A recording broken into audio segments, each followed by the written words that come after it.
सरकारी एग्जाम की तैयारी करने वाले स्टूडेंट के हाल हैं, उसी तरीके से हाल था इजराइल का और दूसरी तरफ इजिप्ट, सीरिया और जॉर्डन का। ये बात है 1967 की और इसी समय 6 डेज वॉर होती है।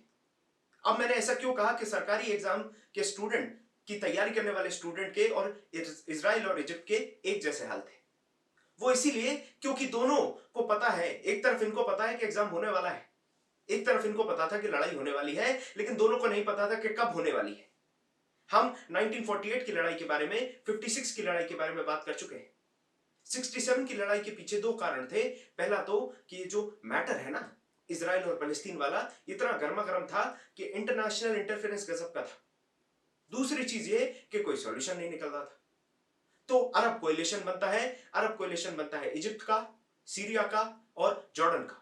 ये तीनों चाह रहे थे कि जो रीजन है उससे इजराइल का सफाया कर दिया जाए, जिससे सपाट जगह बन जाए और अरब कोएलिशन जो है वो अपना काम बढ़िया तरीके से कर पाए।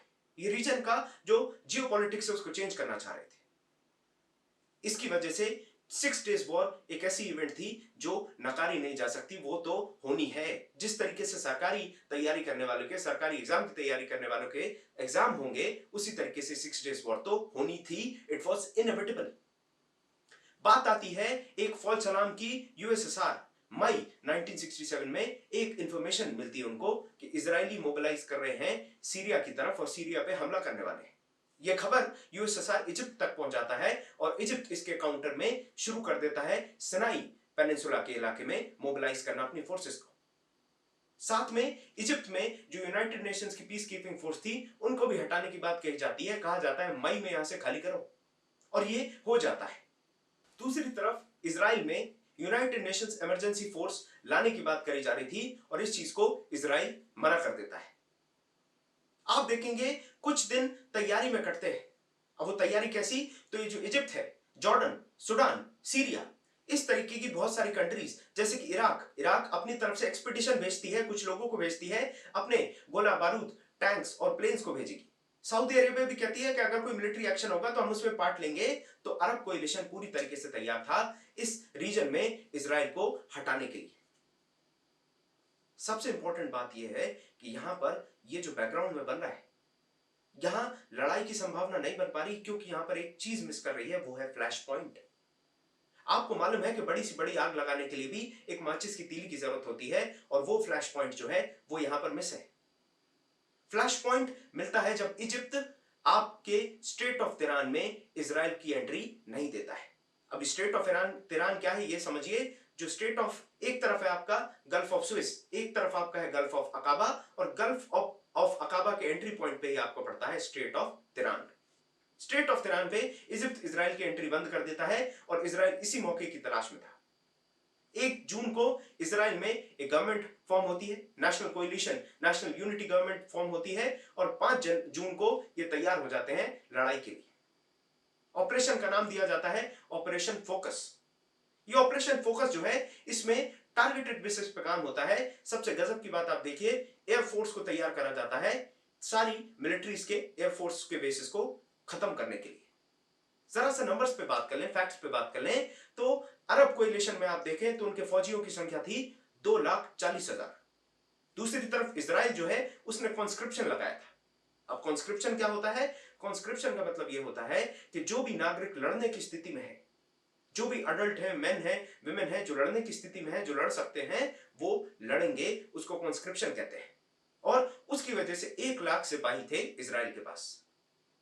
टैंकों की बात करें, एयरक्राफ्ट की बात करें, तो उसमें भी कम से कम 1000 एयरक्राफ्ट थे पूरे अरब कोएलिशन की कंट्रीज के पास, लेकिन इजराइल के पास मात्र 300 एयरक्राफ्ट थे।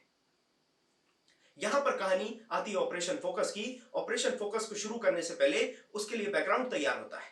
न्यूज़पेपर्स में खबरें आ जाती हैं कि जो इजरायली सोल्जर्स हैं वो छुट्टी पे गए हैं, वो वेकेशन पे हैं। तो उसकी वजह से जो भी अरब कोएलिशन वाले हैं वो काफी लेट बैक हो जाते हैं। उस समय पर मोबाइल फोन नहीं चलते थे।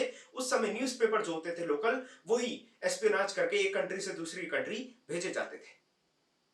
एक तरफ ये खबर आती है, लेकिन उसी मीन टाइम में इन इजरायली पायलट से प्रैक्टिस कराई जा रही थी, सॉर्टीज लगवाई जा रही थी, ताकि ये अच्छे तरीके से अटैक को कंडक्ट कर पाए। अमेरिका की जो एम्बेसी है, यूएस की जो एम्बेसी है, उसका ट्रैकिंग एंटीना तोड़ दिया जाता है। इजराइल में जो ट्रैकिंग के लिए एंटीना लगाया था यूएस का, उसको तोड़ दिया जाता है। ताकि यूएस को भी भनक ना पड़ पाए ऑपरेशन होने से पहले। ऑपरेशन जैसे कंडक्ट होता है, आप देखेंगे लगभग 383 के आसपास एयरक्राफ्ट जो इजिप्ट के थे उनको खत्म कर दिया जाता है। इजिप्त बड़ा परेशान था। अरब कोएलिशन के जो बाकी कंट्रीज हैं जैसे कि जॉर्डन और सीरिया, ये रिटेलिएट करेंगे और रिटेलिएशन करने में ये भी अपने important large number of aircraft को लूज कर देते हैं, ये भी हाथ धो बैठते हैं।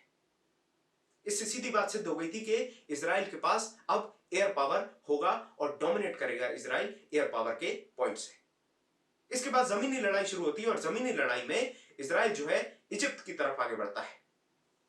इजिप्ट की तरफ आगे बढ़ेगा, 10,000 इजिप्शियन सैनिकों को एक दिन में मार के पूरे सिनाई के इलाके को अपने कंट्रोल में ले लेगा। ये सारा एक्शन चालू होता है और 9 जून को आप देखेंगे यूएन एक आर्मस्टिस लगा देता है। आर्मस्टिस क्या होता है? ये एक एग्रीमेंट है जो दो कंट्रीज अपने बीच में साइन कर लेती हैं। उसके बाद कहीं पर भी आप देखेंगे गोलाबारी या फिर एक तरीके से सीज फायर जैसा एक एग्रीमेंट होता है। इजिप्ट और इजराइल स्कोर सेटल्ड। 10,000 सिपाही जो है वो इजिप्ट खो देता है और उसके बाद सिनाई पेनिनसुला का जो इलाका है वो पूरा इजराइल के कंट्रोल में आ जाता है। यहां पर जो इनके लीडर हैं नासिर, ये सीरिया और जॉर्डन दोनों को अपने इन्फ्लुएंस में लिए थे और ये कह रहे थे कि हम अच्छी कंडीशन में हैं, हम काफी परसुएसिव सिचुएशन में हैं, इसीलिए तुम हमला कर सकते हो इजराइल के ऊपर अलग अलग फ्रंट से।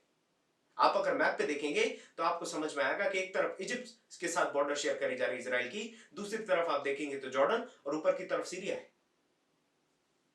इजराइल चाहता था कि कन्फ्रंटेशन ना हो। जॉर्डन और सीरिया से कन्फ्रंटेशन बचाने के लिए इजराइल यूएन के थ्रू मैसेजेस भेजता है जॉर्डन को कि भाई साहब लड़ने की जरूरत नहीं है, इजिप्ट से लड़ाई हो गई, बात खत्म। लेकिन जॉर्डन और सीरिया दोनों ही कॉन्फिडेंस में थे इजिप्ट के, इसीलिए ये लड़ने पहुंच जाते हैं। जॉर्डन के साथ लड़ाई जो शुरू होती है उसमें आप सिचुएशन देखिए। जॉर्डन जो है वो आपके जेरूसलम, ईस्ट जेरूसलम के इलाका और वेस्ट बैंक के इलाके में लड़ाई हो रही है। लड़ाई में सबसे बड़ी दिक्कत यह थी कि होली सिटी और होली साइट्स जो है वो आसपास थी। इसकी वजह से बमबारी करने में और बहुत सारी बड़े बड़े जो आर्म्स एंड एम्युनिशन है, जो टैंक्स हैं, इन सबको ले जाने की दिक्कत थी। ऊपर से एयर से भी बॉम्बिंग नहीं कर सकते थे, यह भी दिक्कत थी। इसी वजह से पैराट्रूपर्स का ज्यादा से ज्यादा यूज किया गया। जॉर्डन के साथ जो लड़ाई थी वो बहुत ज्यादा टोलिंग भी थी और बहुत ज्यादा दिक्कत भरी भी थी, लेकिन उसके बाद आप देखेंगे जॉर्डन से भी इजरायली जीत हासिल कर लेते हैं। कहानी और आगे बढ़ती है। अब सीरियंस नहीं मान रहे। सीरियंस ऊपर की तरफ से गोलन हाइट के इलाके के और आसपास के इलाकों से बमबारी चालू कर देते हैं और वहां पर फिर जो इजराइल के एयरक्राफ्ट्स हैं वो सीरियंस को ठंडा कर देते हैं। सीरियंस के जो एयरक्राफ्ट्स हैं उनका दिवाला निकाल देते हैं। जो सीरियंस का इंफ्रास्ट्रक्चर है, एयरक्राफ्ट का इंफ्रास्ट्रक्चर, उसको डैमेज करके रख देते हैं पूरी तरीके से। अब सीरियंस के पास रास्ते थे टैंक्स को लेके आने के या फिर रास्ते थे कि ट्रूप्स को मोबिलाइज करें। उनके टैंक्स इतने चौड़े थे कि ब्रिजेस से आ नहीं सकते थे। यह बहुत बड़ी दिक्कत बन गई सीरियंस के साथ। इन्होंने वाटर सोर्सेस को, वाटर पंप्स को कैप्चर करने की कोशिश की और इसको भी इंटरसेप्ट कर लिया गया था इजराइल के द्वारा। यहां पर मैं बात करूं तो आईडीएफ जो इजराइल डिफेंस फोर्स है, इसका मेजर रोल रहा पूरे सिनेरियो में, इस पूरी 6 डेज वॉर में। सिनेरियो ये था कि सीरिया से इन्होंने गोलन हाइट्स को कवर कर लिया। गोलन हाइट्स एक ऊंचाई पे है, आप अगर मैप में देखेंगे आपको समझ में आएगा। तो उस ऊंचाई को इजरायली हासिल कर लेते हैं। सीरिया से गोलन हाइट्स छीन लिया जाता है। इस तरफ जॉर्डन के पास आएंगे तो वेस्ट बैंक और ईस्ट जेरूसलम का एरिया जो है उसको भी कंट्रोल में ले लिया जाता है इजराइल के द्वारा, और सिनाई पेनिनसुला का जो इलाका है और गाजा पट्टी जो है इजिप्ट से, ये दोनों चीजें छीन ली जाती है। सही मायने में 1967 की जो 6 डेज वॉर है उसमें इजराइल को बहुत ज्यादा फायदा हुआ था। बात करें हम, ये तो हमने गेन्स की बात की। लॉसेस की बात करें तो 953 मोटे तौर पे देखें तो 1000 सोल्जर्स इजरायलियों ने खोए थे। 15,000 के आसपास इजिप्शियन ने खोए थे। 2,500 के आसपास सीरियंस सोल्जर मारे गए थे और लगभग 700 के आसपास सोल्जर्स मारे गए थे जॉर्डन के। इसके बाद यहां पर 6 डेज की वॉर खत्म होती है। लॉसेस और प्रॉफिट्स दोनों आपने देख लिए, लेकिन ये मैटर जो है वो अभी भी सॉर्ट आउट नहीं हुआ है। ये आपको मालूम है, अभी भी आप करंट अफेयर में खबरें सुनते हैं। रिसेंटली जैसी खबर आई थी कि मोरक्को और इजराइल के बीच में एक डील, एक एग्रीमेंट साइन कराने की बात करी जा रही है। मोरक्को इजराइल को रिकॉग्नाइज करे, इस तरीके की मांग रखी गई है यूएस के द्वारा, क्योंकि जो वेस्टर्न सहारा का रीजन है वहां पर मोरक्को के कुछ इंटरेस्ट हैं और उन इंटरेस्ट को फुलफिल करने के लिए मोरक्को को यूएस का साथ चाहिए। और यूएस ने सिंपल एक कंडीशन रखी कि आपको इजराइल को रिकॉग्नाइज करना होगा। तो यहां कहानी थी हमारी 6 डेज वॉर के ऊपर, और जो भी सिनेरियोस चले हैं वर्ल्ड वॉर में पास्ट में, वो हमने इजराइल के पॉइंट ऑफ व्यू से डिस्कस कर लिए हैं। अब हम और नीचे आएंगे, हम इराक, ईरान और मिडिल ईस्ट के इलाकों की बात करना शुरू करेंगे अपने अगले डिस्कशन से। तो इस डिस्कशन में इतना ही, मिलते हैं आपसे अगले डिस्कशन में। ओरिजिन आईएएस के साथ बने रहने के लिए बहुत बहुत थैंक यू।